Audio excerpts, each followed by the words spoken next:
রাম মন্দির যারা তৈরি করছে তাদের শুভেচ্ছা জানালেন রাজ্যের পুর ও নগরায়ণ মন্ত্রী ফিরহাদ হাকিম। সেই সঙ্গে রাম মন্দির নিয়ে রাজনীতি হচ্ছে বলে অভিযোগ তোলেন রাজ্যের পুর ও নগরায়ণ মন্ত্রী। তার দাবি, বাংলা সংস্কৃতি মেনে সংহতি যাত্রা করা হচ্ছে রাজ্যে। আমরা বাংলায় কেউ কারোর গায়ে হাত দিই না। এটা গুজরাট নয় যে কেটে ফেলো, মেরে ফেলো, ধর্ষণ করো, তারপর আবার ধর্ষকদের প্রণাম করে জেল থেকে ছাড়ো। এটা গুজরাট নয়, এটা বাংলা। বাংলায় আমরা দাঙ্গা করি না। যারা বাইরের থেকে ইডিওলজি ইম্পোর্ট করছে তারা দাঙ্গার কথা বলে। বাংলার সংস্কৃতিতে রবীন্দ্রনাথ কোনদিন দাঙ্গার কথা বলতে পারেন না, সুভাষ বোস বলতে পারেন না, আমাদের কাজী নজরুল ইসলাম বলতে পারেন না।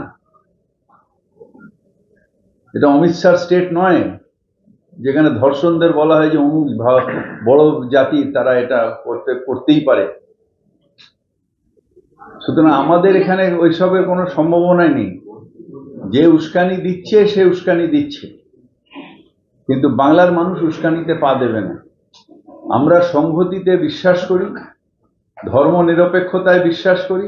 বিজেপি 2-4 জন 10 জনকে নিয়ে যেতে পারে, কিন্তু বাংলার সংস্কৃতি হচ্ছে সংহতি।